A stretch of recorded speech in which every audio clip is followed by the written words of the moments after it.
Bom, como que os ateus, ou os céticos ou agnósticos pensam o sentido da vida se não existe um Deus? A questão que eu queria trazer nesse vídeo para ser discutida é possível haver um sentido para a vida sem que haja um Deus? E a resposta é que sim, é possível. É claro que quando dentro das religiões as pessoas acreditam que existe uma causa, né, que seja Deus, é mais fácil de você conceber uma ordem ao universo, ao cosmos. Então a religião ela tem um pouco esse papel de confortar, de dar uma segurança, né, de imaginar que o mundo ele foi concebido por uma entidade superior que cuida de nós, que zela por nós e que tudo tem um propósito. E a gente consegue organizar melhor os nossos sentimentos em relação às desigualdades, com os sofrimentos. Então, se um homem nasce saudável e outro nasce doente, a gente consegue se confortar dizendo, está nos planos de Deus, está nos desígnios de Deus que nós não compreendemos, que nós ainda não conseguimos desvendar, mas que tudo tem um propósito, né? E como que é isso para os ateus, né? Já que não tem Deus na jogada, como que você explica, né, essas diferenças entre os seres humanos? Como que você dá um sentido à vida e não faz a grande questão que o absurdismo de Camus nos coloca, né? Suicidar-se ou não é a grande questão da filosofia. Como continuar vivendo num mundo que não há uma ordem pré-definida, que não há um criador que tenha organizado tudo isso. Então a ideia do vídeo é discutir um pouco isso, e eu gostaria de trazer dois pensadores principais para a gente conseguir introduzir um pouco essa questão, que é o David Hume e o seu ceticismo, né, empirista, e o existencialismo de Jean-Paul Sartre. Então, com Hume, né, no seu livro Investigações acerca do entendimento humano, o Hume ele coloca em xeque a questão da causalidade. Então, nós estamos habituados no nosso dia a dia a conceber relação de causa e efeito em tudo, né? Quando nós empurramos um objeto, esse objeto ele tem um efeito, que é se mover, se afastar, cair, etc. E nós somos a causa, se nós empurramos esse objeto. Da mesma maneira, nós fazemos sempre essa relação, né? Quando a gente faz determinada coisa, nós esperamos determinada reação, determinado efeito, né? E nossa mente faz essa operação de inferir que todas as coisas no universo e no cosmos possuem essa mesma relação de causa e efeito. As ciências da natureza, elas são ciências empíricas, então elas buscam, a partir de métodos, de cálculos, de estimativas, mostrar como que os efeitos da natureza são produzidos, quais são suas causas. Então se você pega lá a geologia, ela busca analisar as causas dos movimentos internos do planeta, dos seus fenômenos. A meteorologia busca as causas de como acontecem os eventos naturais, as chuvas, os eventos de calor e frio, etc. Então tudo a partir de uma explicação material. Quando você tem uma série de eventos próximos, fica mais fácil de você determinar a causa e o efeito. Mas quando a gente pensa, por exemplo, na origem do universo, do cosmos, em que remonta a bilhões de anos, fica mais difícil de você conseguir determinar qual a causa do universo. E vão existindo teorias, especulações de como tenha começado. Fato é que o nosso entendimento ele é limitado e nós não temos as respostas para tudo. Mas a nossa mente quer fazer essas perguntas, ela nos leva a fazer essas perguntas, essa curiosidade natural dos seres humanos. Talvez, como diria Kant, né, a curiosidade que a mente tem de fazer perguntas que ela mesma não possa responder. É o que nos leva à metafísica, à metatafisis, o além da física, né, que é imaginar, teorizar situações que nós não conseguimos demonstrar na materialidade. Então a primeira coisa que Hume faz é dizer, olha, todos os seres humanos têm necessidades de fazer essa correlação de causa e efeito. Para tudo, para todos os efeitos, buscar uma causa. Então, para a nossa existência, tomada como um efeito, né, estamos aqui, somos seres humanos, uma sociedade, um planeta, qual a causa? Nós não temos de imediato essa explicação. A biologia vai estudar como que surgiram os seres vivos a partir das células, etc, etc. A física, a química vão explicar como que ocorrem aí os fenômenos da natureza que explicam os gases, as ligações materiais e por aí vai. mas ainda não tem uma resposta definitiva, né? E nós vamos especulando. Mas essa correlação de causa e efeito, sendo uma necessidade da nossa mente, nem sempre é correta, né? Se você, como diz Hume, né, que ele inaugura o seu ceticismo, se você soltar uma bola por 1000 vezes, pode ser que nas 1000 vezes essa bola caia, né? Porque a nossa experiência está acostumada a presenciar que objetos, quando nós soltamos, ele cai. Mas pode ser que na 1000ª vez esse objeto saia voando por aí. Quer dizer, as leis da natureza, as leis da física, elas são experimentais, elas vêm da experiência, mas para além disso não existe nenhuma outra explicação totalmente definitiva ou plenamente satisfatória do porquê aquele evento ocorre, né? Então, quando a física determina a força, a velocidade do movimento dos objetos, ela faz um cálculo a partir da experiência, né? E claro, a experiência da natureza ela se mantém regular na maioria das vezes. Então, você vai repetir várias vezes o mesmo experimento e ele vai, dentro da física, demonstrar ali os mesmos resultados. Mas o Hume, ele contesta isso. Ele fala, olha, pode ser que em algum momento esse resultado não dê mais certo, né? A gente não tem como determinar com perfeição a causa das coisas. E isso nos põe em xeque, isso nos coloca em dúvida sobre essa nossa relação de causa, né? De modo que nós precisamos então admitir que não temos como determinar a causa absoluta de nada, né? E que o nosso conhecimento ele é muito limitado à experiência e nada mais. E que talvez nós nunca tenhamos as respostas definitivas para nada. E a gente vai precisar lidar com isso, vai precisar lidar com essa sensação de que nós não sabemos e que não vamos saber. É aí que a religião entra com a fé, porque a fé ela admite o limite do conhecimento, né? A fé é um testemunho de que, apesar de você não saber exatamente tudo, você acredita, você deposita uma esperança naquilo, né? A fé é algo humano também, pode ter várias explicações psicológicas, antropológicas, mas a fé é um sentimento, né?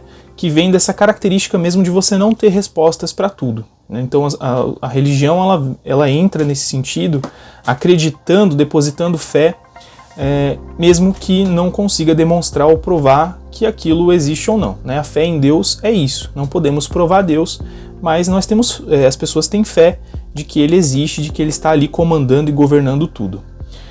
Bom, a partir então dessa constatação de que a nossa experiência é limitada e que o nosso conhecimento também é limitado, nós nos deparamos com um vazio, né? Com uma inexistência de uma causa possível de ser determinada.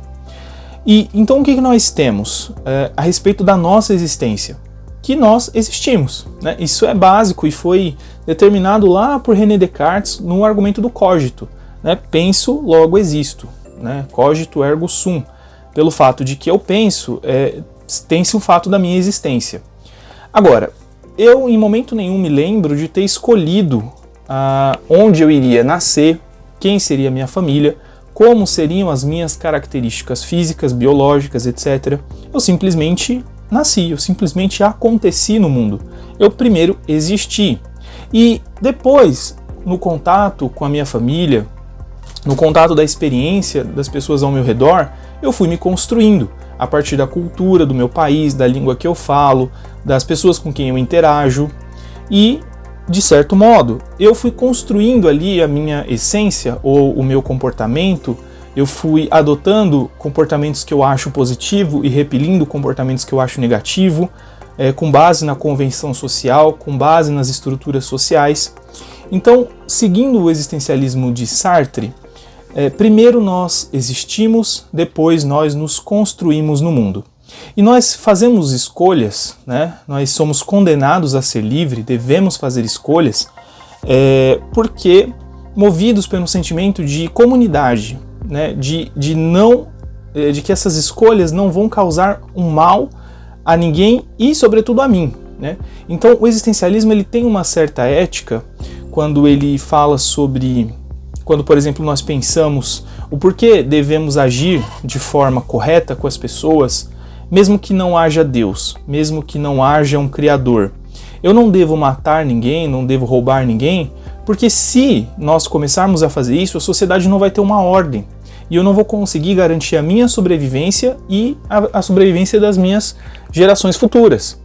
Então, mesmo que não haja um Deus, é preciso agir eticamente, agir sem má fé com as pessoas, para que essas ações não se tornem uma arma contra a minha própria existência e da minha prole, no sentido da natureza, no sentido dos seres humanos como animais. Então, mesmo que Deus não exista, nem tudo é permitido, né? Pode ser que não haja um Deus e que mesmo assim a gente não vai sair por aí matando, atacando as pessoas, violentando, porque isso pode nos prejudicar também, isso vai se voltar contra nós em algum momento. Então, primeiro nós existimos no mundo e depois nós nos construímos por esse mundo que já estava construído antes de nós, né? E que todas essas informações vão se juntando e formando a pessoa que nós somos, né? E aí se discute o papel da liberdade dentro do existencialismo. Sartre, ele vai ser muito radical em dizer que nós somos condenados a ser livres e que a todo momento fazemos escolhas. E até a escolha de não fazer uma escolha é uma escolha. Mas, por outro lado, nós nos deparamos com com o materialismo, né, com a filosofia materialista, que vai dizer, olha, muitas coisas nós não podemos escolher, né, e que elas nos afetam diretamente, né, como, por exemplo, nós estudamos nas interseccionalidades, né, como que a sociedade ao longo da história ela foi constituindo violências contra certos grupos mais do que a outros, né, e que, a partir disso, as nossas escolhas são muito limitadas. Eu não posso, por exemplo, agora dizer que vou escolher ser médico, né? Não, porque eu posso até me dedicar bastante, né? Mas eu não tive as mesmas condições e oportunidades do que outras pessoas tiveram para estudar mais, para se dedicar mais, a se tornar um médico, etc. Eu não posso, nesse exato momento, escolher ir para Paris, simplesmente, né? Porque eu não tenho dinheiro, eu não tenho como conseguir esse dinheiro para ir para Paris, etc. Então a nossa liberdade é bastante restrita a algumas escolhas, né? E o ponto alto do existencialismo e da ética existencialista, e também da ética que muitos céticos carregam, nós precisamos ter consciência das nossas escolhas, fazer boas escolhas, não pelo medo de Deus nos punir, ou medo do inferno, como talvez muitos religiosos apregoam, mas a gente deve agir corretamente porque isso é o bom funcionamento da estrutura social. É como nós, enquanto sociedade, devemos agir para sobreviver, para manter um ritmo de vida sustentável a longo prazo para nós e para as futuras gerações. Então eu diria que esse senso ético ele é ainda mais, valorizado porque ele preza pelo senso de comunidade, pelo senso humano, né, de reconhecer as pessoas como iguais e que isso não depende daquele senso de irmandade vindo da religião. Geralmente os religiosos se correspondem como irmãos, filhos de Deus, etc. É muito bonito, ajuda bastante, mas me parece que ele vai até um certo limite, né? Que eu sou irmão, eu sou irmão, né, daquela pessoa que também é filho de Deus, enquanto ele acredita nas mesmas coisas que eu, enquanto ele tem a mesma visão de mundo que eu, mas a partir do momento que ele deixa de ter essa visão de mundo, começam a gerar conflitos. E a religião, nós sabemos, de certo modo, ela é intolerante a novos pontos de vista. Ela pode não ser necessariamente, nos tempos de hoje, violenta com quem pensa diferente, mas ela é intolerante, né, de certo modo. Enquanto que a visão mais voltada ao ceticismo e agnosticismo, preza-se mais pela liberdade, pela ética, não por ser irmão, enquanto crê na mesma coisa, na mesma religião, mas pelo fato de que somos seres humanos, somos todos iguais, somos cidadãos, e essa noção de direitos e deveres, ela é primordial, né? Então faz também uma alusão ao nascimento da política, ao nascimento do Estado, né? Ao nascimento das leis. Se a gente pensar os 10 mandamentos de Moisés, ele é uma forma de ordenamento jurídico. Para além de ser a palavra de Deus, supostamente, ele é uma forma de organizar a sociedade, né, para que não haja caos, para que não haja barbárie, né, para que as pessoas não fiquem por aí se matando, se roubando, se destruindo, e se organizem e construam coisas, construam uma civilização mútua, de ajuda mútua, enfim, né, que possa florescer. Então, o mundo jurídico, o Estado, ele é erguido a partir da convenção social de que nós devemos agir corretamente com os outros para que a sociedade avance. E isso independentemente de haver um Deus ou não, né? E então, por aí, né, a discussão ela é muito mais aprofundada, mas é por aí que um cético, um ateu, um agnóstico, ele pode sim conceber um sentido para a sua existência que não perpasse a ideia de Deus, que seja viver cada momento de forma única, que seja aproveitar essa existência da forma mais correta, ética possível, sem agir de má fé com ninguém, não passar os outros para trás. Tudo isso não precisa que haja um Deus que nos diga não faça. É possível que o nosso bom senso, a nossa racionalidade construa essa alternativa, né? E não necessariamente precisa de um Deus. Mas nós entendemos, né? Eu aqui particularmente entendo a necessidade que muitas pessoas ainda têm de acreditar num Deus, de conceber as suas dores, as dificuldades que passou na vida como um plano divino, né? Muitas pessoas precisam dessa crença ainda para suportar o fardo da vida. Mas a ideia é que a gente reflita, né, que existem outras formas também de analisar a existência que não seja somente a partir de um Deus criador, né? E essa máxima de se Deus não existe, nada faz sentido, não há um sentido, primeiro a gente deve questionar o porquê que nós buscamos um sentido em tudo, né? E reconhecer que talvez tem coisas que não fazem mesmo sentido, e tudo bem, e vamos seguir a vida, e vamos conceber a nossa existência como única, como maravilhosa, e tá tudo certo, né? Então, a maioria dos ateus, agnósticos e céticos não vivem, né, num limbo de desespero, de caos, né, e perdição total, e faz tudo, né? Não é bem assim.